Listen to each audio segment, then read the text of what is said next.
Apa kabar pemirsa TVR Parlemen dimanapun Anda berada? Berjumpa kembali dalam program TVR 17 bersama saya Elisa Purba. Tepat pukul 17 waktu Indonesia Barat, kami hadirkan kepada Anda sejumlah informasi paling baru dan menarik seputar kinerja dan kegiatan DPR RI yang telah disajikan oleh tim redaksi TVR Parlemen. Dan pemirsa, inilah TVR 17 selengkapnya.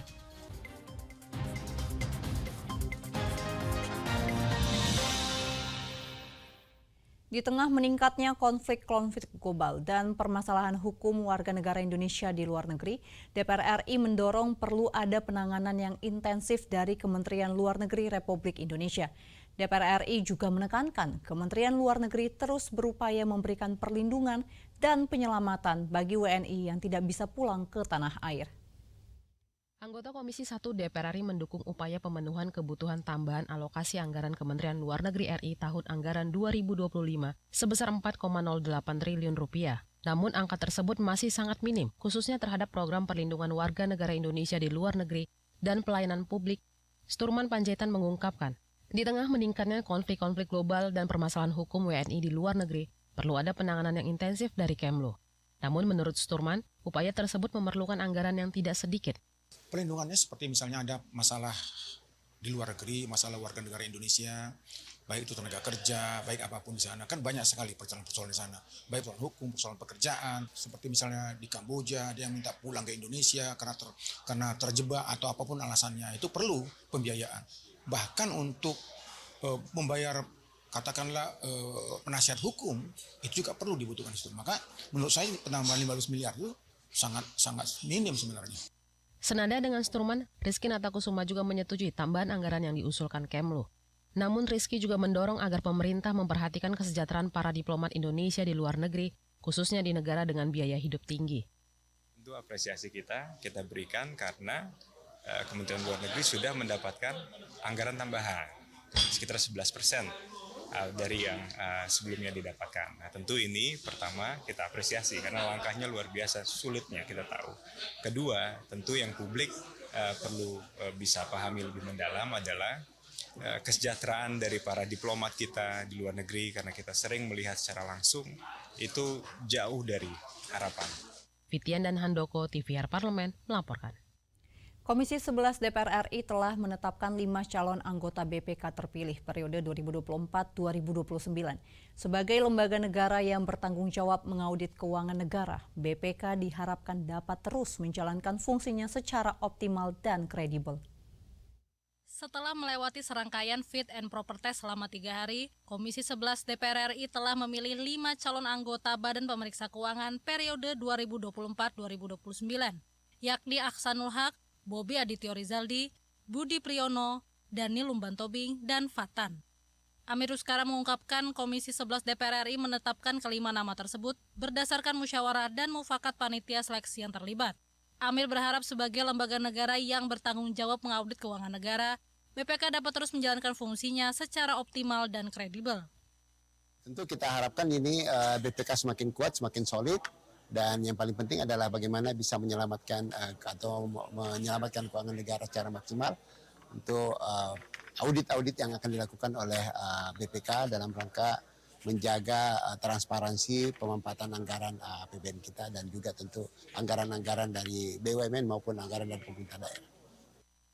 Anggota Komisi 11 DPR RI lainnya Andreas Edi Susetio turut berharap calon anggota BPK terpilih tidak hanya memiliki kompetensi yang memadai, namun mampu menjalankan tugasnya dengan integritas tinggi dan bertanggung jawab. Ya, karena itu di dalam penilaian fit and proper test ini, kita melihat kesesuaian dari anggota tersebut, terutama di dalam mewujudkan independensi, profesionalitas, dan integritas dari calon anggota Badan Pemeriksa Keuangan ini. Serta kemampuan yang tidak kalah pentingnya ada kemampuan leadership. Tim Liputan TVR Parlemen melaporkan. Wakil Ketua Pansus Angket Haji Marwanda Sopang menyoroti adanya ketidaksesuaian pernyataan pihak Kementerian Agama saat rapat. Yang menyatakan bahwa aplikasi Siskohat tidak bisa di-otak-atik, berbeda dengan fakta yang ditemukan saat sidak. Panitia khusus angket penyelenggaraan haji DPR RI melakukan inspeksi mendadak ke kantor sistem komputerisasi haji terpadu atau Siskohat Kementerian Agama guna menyelidiki pengelolaan sistem antrean jemaah haji 2024. Pansus Angket Haji menemukan fakta bahwa aplikasi berbasis web Siskohat memiliki celah untuk dilakukan perubahan data secara manual.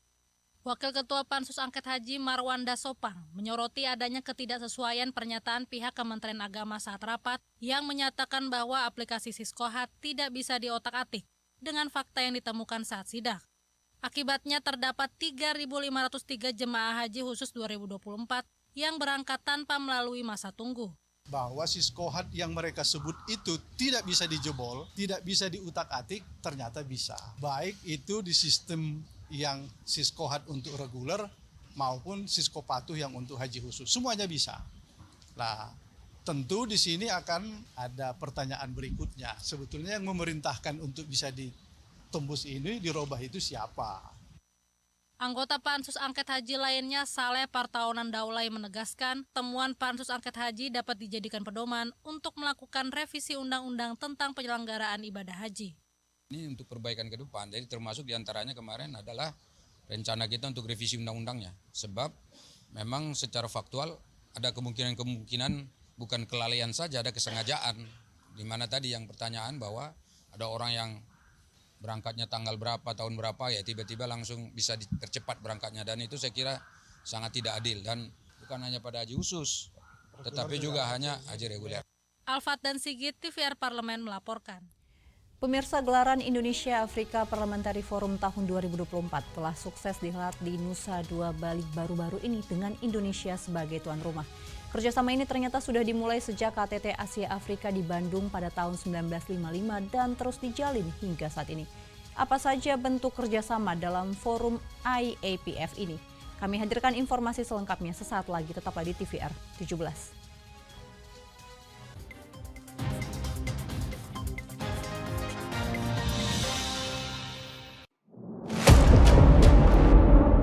Sini ditambang. Konflik yang terjadi, Partai sini tidak mengizinkan. masalah yang tersisihkan menjadi kesenjangan sosial. Ya namanya rakyat kecil gak bisa apa-apa, mau komplain juga gak didengar. Sebab apa? Itu menyangkut isi perut kami semua. Bagaimana memutus keterbatasan untuk didengar? Jadi kalau misalnya masyarakat sudah merasa tidak lagi ada yang memperjuangkan aspirasinya, maka masyarakat memang sangat berhak untuk meminta dewan yang mewakili mereka di parlemen. Kami menyusuri batas-batas peristiwa, mengurai berbagai polemik yang terjadi, meluruhkan suara-suara marginal, menjadi nyata dalam setiap aspirasi, melaksanakan tugasnya sebagai wakil rakyat. Saksikan Aksi Dewan setiap hari Senin dan Rabu pukul 10.30 waktu Indonesia Barat, hanya di TVR Parlemen. Selamat datang di Biro Pemberitaan Parlemen. Anda memasuki kawasan zona integritas menuju wilayah bebas dari korupsi atau WBK dan wilayah birokrasi bersih dan melayani atau WBBM. Biro Pemberitaan Parlemen berkomitmen penuh untuk mewujudkan wilayah bebas korupsi dan wilayah birokrasi bersih dan melayani. Komitmen kami, pejabat dan jajaran memiliki komitmen tinggi untuk mewujudkan WBK dan WBBM melalui reformasi birokrasi, khususnya dalam hal pencegahan korupsi dan peningkatan kualitas pelayanan publik. Kedua, bebas dari korupsi dengan terwujudnya wilayah bebas korupsi atau WBK, yang artinya bebas dari KKN, gratifikasi dan dari segala bentuk pungutan liar atau pungli. Terakhir, pelayanan prima dengan terwujudnya wilayah birokrasi bersih melayani, yaitu dengan meningkatnya kualitas pelayanan publik dan tercapainya kepuasan masyarakat terhadap pelayanan.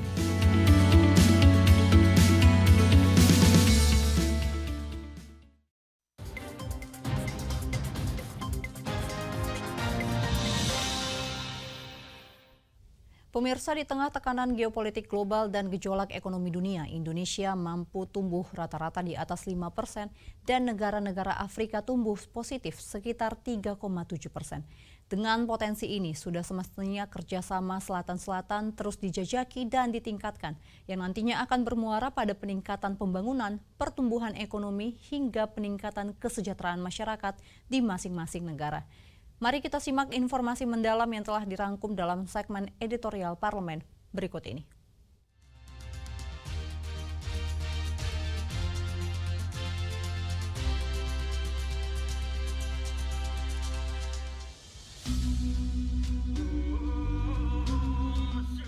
Gelaran Indonesia Africa Parliamentary Forum atau IAPF tahun 2024 telah sukses dihelat di Nusa Dua Bali baru-baru ini.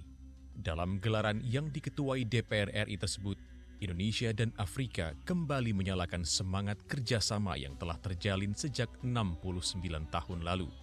Baik Indonesia maupun Afrika sepakat bahwa kerjasama yang dimulai sejak KTT Asia Afrika di Bandung pada tahun 1955 ini harus dirawat dan diperkuat di berbagai bidang, mulai dari membangun ketahanan pangan, meningkatkan kesejahteraan rakyat, mengatasi krisis iklim, mengembangkan energi baru terbarukan, memperkuat sektor kesehatan, hingga meningkatkan partisipasi perempuan.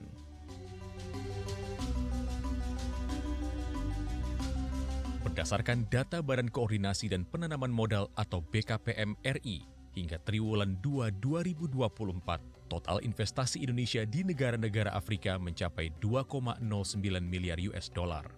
Sebaliknya, investasi Afrika di Indonesia mencapai 1,73 miliar US dollar. Di tengah tekanan geopolitik global dan gejolak ekonomi dunia, Indonesia mampu tumbuh rata-rata di atas 5%, dan negara-negara Afrika tumbuh positif sekitar 3,7%. Dengan potensi ini, sudah semestinya kerjasama Selatan-Selatan terus dijajaki dan ditingkatkan. DPR menilai kerjasama ini akan memperkuat negara-negara di selatan yang nantinya akan bermuara pada peningkatan pembangunan, pertumbuhan ekonomi, hingga peningkatan kesejahteraan masyarakat di masing-masing negara. South-South Cooperation, kerjasama negara selatan-selatan ini mempunyai peluang yang sangat besar untuk meningkatkan volume perdagangan, meningkatkan pembangunan, meningkatkan pertumbuhan, meningkatkan ekonomi gitu ya. Jadi di antara negara-negara selatan-selatan saja, tadi seperti dikatakan oleh Rebecca Greenspan, volumenya udah lebih besar ketimbang dengan North-North gitu ya. Ini saja kita optimalkan, ini sudah menjadi luar biasa. Dan kita mempunyai potensi itu, kita punya potensi sumber daya alam yang besar, potensi sumber daya manusia yang juga cukup baik. Jadi kalau kita ini kembangkan, saya yakin akan lebih banyak untungnya daripada ruginya bagi Indonesia. Berdasarkan data Konferensi Dagang dan Pembangunan PBB atau UNCTAD, potensi kerjasama negara-negara di selatan jauh melampaui potensi negara-negara di utara. Karenanya, DPR mendorong kesempatan investasi antara Indonesia dan negara-negara Afrika dibuka secara luas. Misalnya, dengan membuka kesempatan dagang bagi UMKM, retail, dan BUMN Indonesia untuk merambah pasar Afrika. Badan usaha milik negara menjadi akselerator dalam membawa UMKM kita ke sana. Tentu UMKM kita lihat tidak justru hanya menjadi kekuatan di dalam negeri, tapi bisa menembus pasar-pasar dunia. Berbeda dengan kerjasama bilateral dan multilateral lainnya yang hanya mementingkan keuntungan dan eksploitasi, kerjasama Indonesia-Afrika punya nilai histori. Karenanya, IAPF mendorong kerjasama antara Indonesia dan Afrika mengedepankan prinsip kesetaraan dan saling menghargai. DPR menekankan, kerjasama tidak boleh saling mendominasi, melainkan harus mengedepankan kolaborasi dan memberikan manfaat bagi semua pihak. Banyak negara yang masuk ke Afrika, negara-negara besar dari barat dan timur, dari mana saja, mereka masuk mengambil sumber daya secara eksploitatif.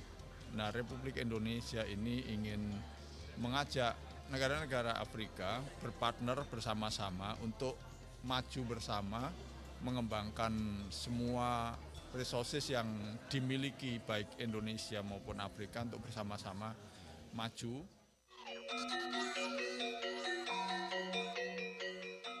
Tentu, kerjasama antara Indonesia dan Afrika tidak boleh hanya retorika belaka. Sejarah harmonis Indonesia-Afrika harus terus dijaga.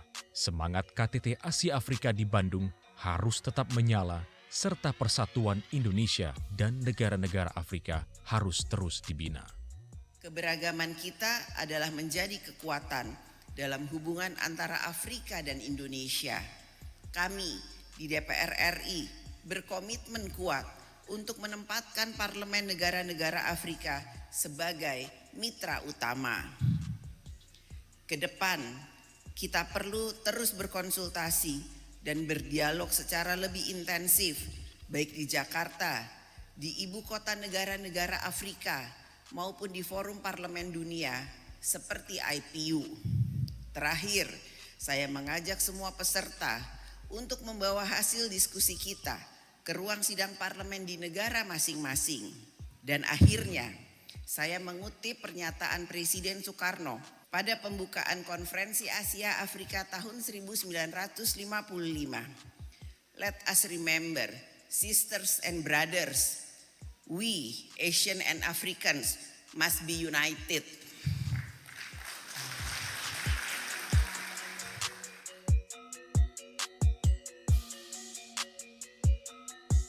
Tim redaksi TVR Parlemen melaporkan.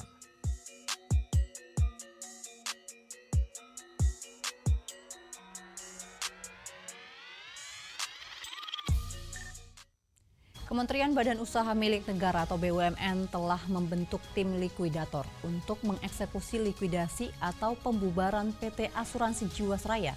Hal ini dilakukan karena perusahaan tersebut terus mengalami fraud dan berdampak pada kerugian negara. Informasi selengkapnya akan kami hadirkan usai jeda. Jangan kemana-mana, tetaplah di TVR 17.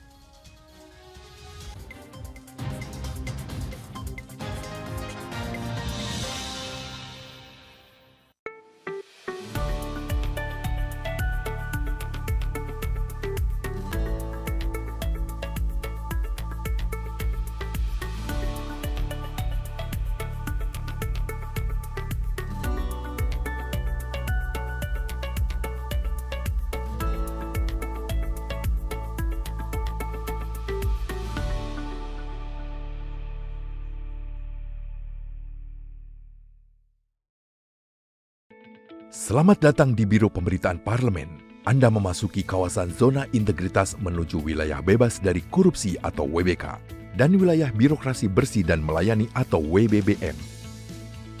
Biro Pemberitaan Parlemen berkomitmen penuh untuk mewujudkan wilayah bebas korupsi dan wilayah birokrasi bersih dan melayani. Komitmen kami, pejabat dan jajaran memiliki komitmen tinggi untuk mewujudkan WBK dan WBBM melalui reformasi birokrasi, khususnya dalam hal pencegahan korupsi dan peningkatan kualitas pelayanan publik.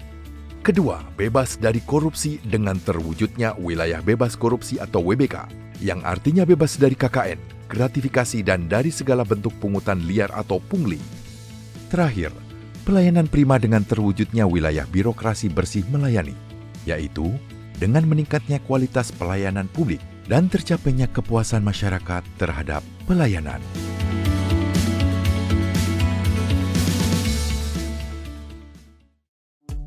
DPR RI memiliki fungsi diplomasi dalam menjalankan politik luar negeri sesuai dengan pasal 116 Undang-Undang MD3. Kontribusi aktif BKSAP DPR RI memainkan peranan penting dalam memenangkan persaingan global melalui IPU, IPA, IPPF, IPA, dan PUIK. BKSAP memiliki komitmen yang tinggi dalam krisis kemanusiaan dunia. Fungsi diplomasi dijalankan untuk mendukung upaya pemerintah dalam melaksanakan politik luar negeri.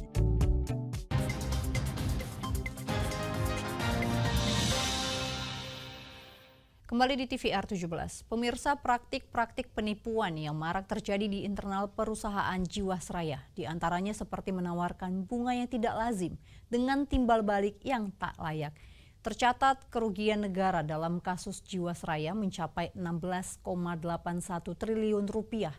Angka ini dirilis Badan Pemeriksa Keuangan pada 2020 lalu.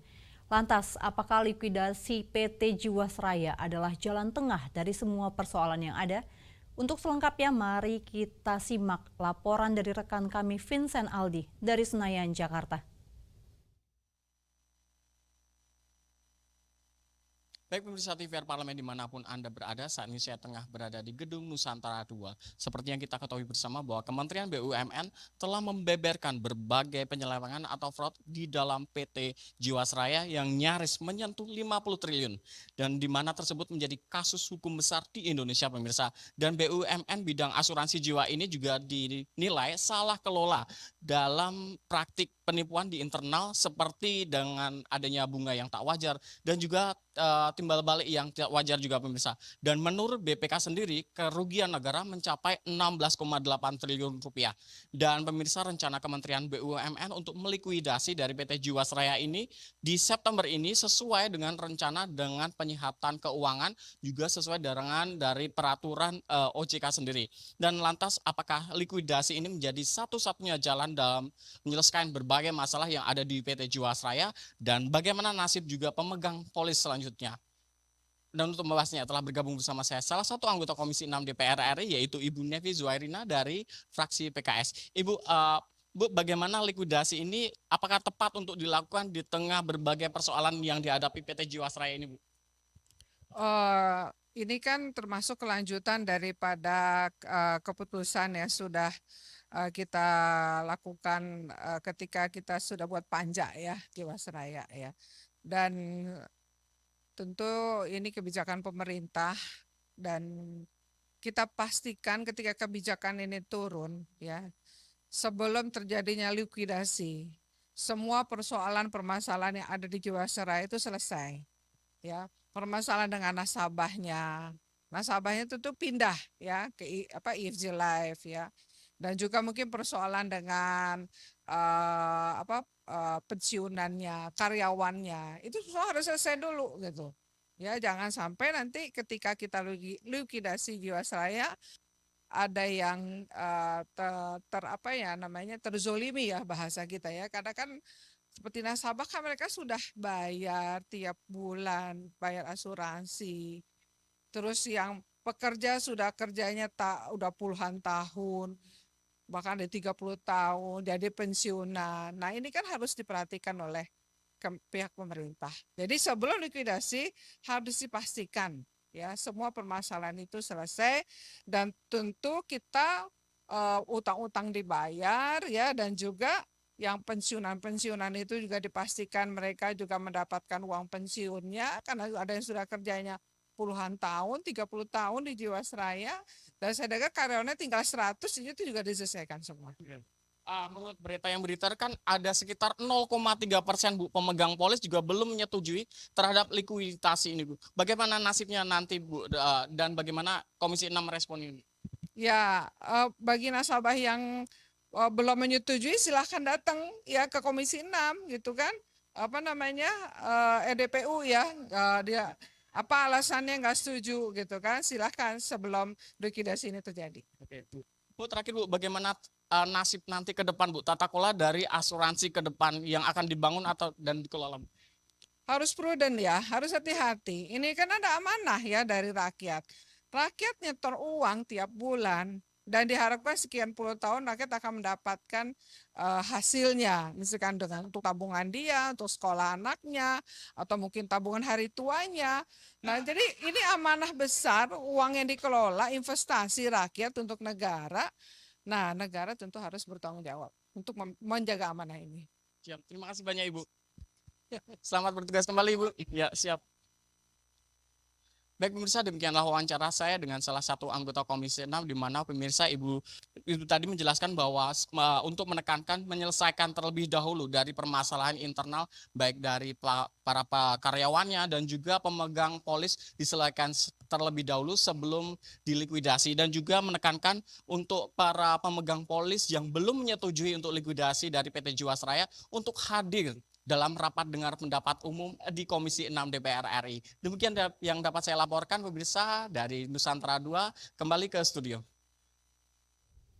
Baik, terima kasih rekan Vincent dan selanjutnya pemirsa apa saja yang menjadi sorotan di media online nasional pada hari ini. Usai jeda, tetaplah di TVR 17.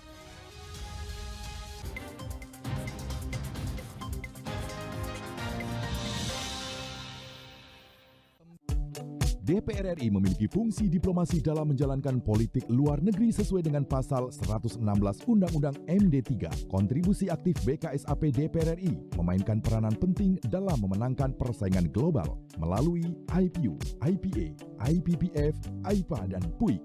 BKSAP memiliki komitmen yang tinggi dalam krisis kemanusiaan dunia. Fungsi diplomasi dijalankan untuk mendukung upaya pemerintah dalam melaksanakan politik luar negeri.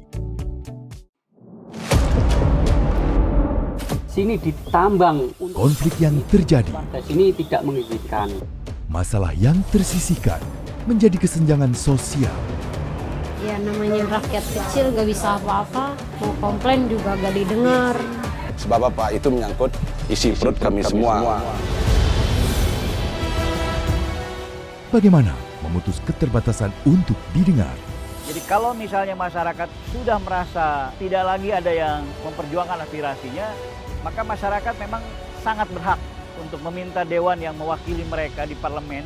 Kami menyusuri batas-batas peristiwa, mengurai berbagai polemik yang terjadi, meluruhkan suara-suara marginal, menjadi nyata dalam setiap aspirasi, melaksanakan tugasnya sebagai wakil rakyat. Saksikan Aksi Dewan setiap hari Senin dan Rabu pukul 10.30 waktu Indonesia Barat hanya di TVR Parlemen. Selamat datang di Biro Pemberitaan Parlemen. Anda memasuki kawasan zona integritas menuju wilayah bebas dari korupsi atau WBK dan wilayah birokrasi bersih dan melayani atau WBBM. Biro Pemberitaan Parlemen berkomitmen penuh untuk mewujudkan wilayah bebas korupsi dan wilayah birokrasi bersih dan melayani. Komitmen kami, pejabat dan jajaran memiliki komitmen tinggi untuk mewujudkan WBK dan WBBM melalui reformasi birokrasi, khususnya dalam hal pencegahan korupsi dan peningkatan kualitas pelayanan publik. Kedua, bebas dari korupsi dengan terwujudnya wilayah bebas korupsi atau WBK, yang artinya bebas dari KKN, gratifikasi dan dari segala bentuk pungutan liar atau pungli. Terakhir, pelayanan prima dengan terwujudnya wilayah birokrasi bersih melayani, yaitu dengan meningkatnya kualitas pelayanan publik dan tercapainya kepuasan masyarakat terhadap pelayanan.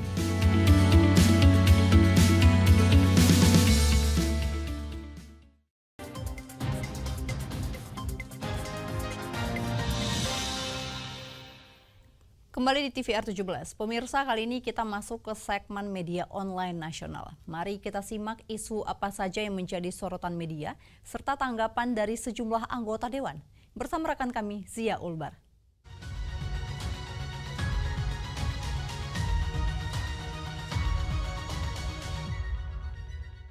Terima kasih Elisa dan pemirsa, mari kita simak berita apa saja yang menjadi headline di media online pada hari ini. Di berita pertama yang menjadi headline di media online yaitu Komisi 4 setujui pagu anggaran 2025 Barantin sebesar 1,4 triliun rupiah. Dapat Anda saksikan di layar Anda saat ini pemirsa. Ya, di sini Komisi 4 DPR RI menyetujui pagu anggaran Badan Karantina Indonesia tahun anggaran 2025 sebesar 1,4 triliun rupiah dalam rapat dengar pendapat Komisi 4 dengan Kepala Barantin. Hal ini disampaikan oleh Wakil Ketua Komisi 4 DPR RI Anggia R. Marini saat membacakan hasil kesimpulan rapat kerja tersebut. Untuk diketahui, rincian alokasi anggaran tahun 2025 Barantin antara lain yaitu ketersediaan, akses, dan konsumsi pangan berkualitas sebesar 242 miliar rupiah dan program dukungan manajemen sebesar 1,17 triliun rupiah. Adapun usulan tambahan anggaran Barantin sebesar 1,37 miliar dengan rincian alokasi untuk ketersediaan akses dan konsumsi pangan berkualitas sebesar 1,2 triliun dan program dukungan manajemen sebesar 154 miliar rupiah. Dan selanjutnya pemirsa, yang menjadi headline di media online yaitu Komisi 3 DPR RI tekankan pengawalan program pemerintahan baru. Dapat kembali Anda saksikan di layar Anda saat ini pemirsa. Di sini Komisi 3 DPR RI setujui pagu anggaran Kementerian Hukum dan Hak Asasi Manusia serta Kejaksaan Agung Republik Indonesia untuk tahun anggaran 2025. Keputusan ini diambil setelah dilakukan rapat kerja dengan kedua lembaga tersebut pada Rabu yang dipimpin oleh Wakil Ketua Komisi 3 DPR RI Adis Kadir. Terkait hal ini, anggota DPR Nasir Jamil menyoroti pentingnya pengawalan program-program pemerintahan baru, khususnya dalam bidang pembangunan infrastruktur, pendidikan, dan pemberdayaan desa. Selain itu juga ditekankan pentingnya program desa sadar hukum yang digagas oleh Kemenkumham yang dinilai sangat relevan dalam upaya meningkatkan kesadaran hukum di kalangan masyarakat, khususnya di daerah pedesaan. Dan pemirsa, itu tadi headline di media online pada hari ini yaitu terkait Komisi 4 setujui pagu anggaran 2025 Barantin sebesar 1,4 triliun rupiah. Serta Komisi 3 DPR RI tekankan pengawalan program pemerintahan baru. Sekian dari saya Zia Ulbar, kembali ke rekan Elisa.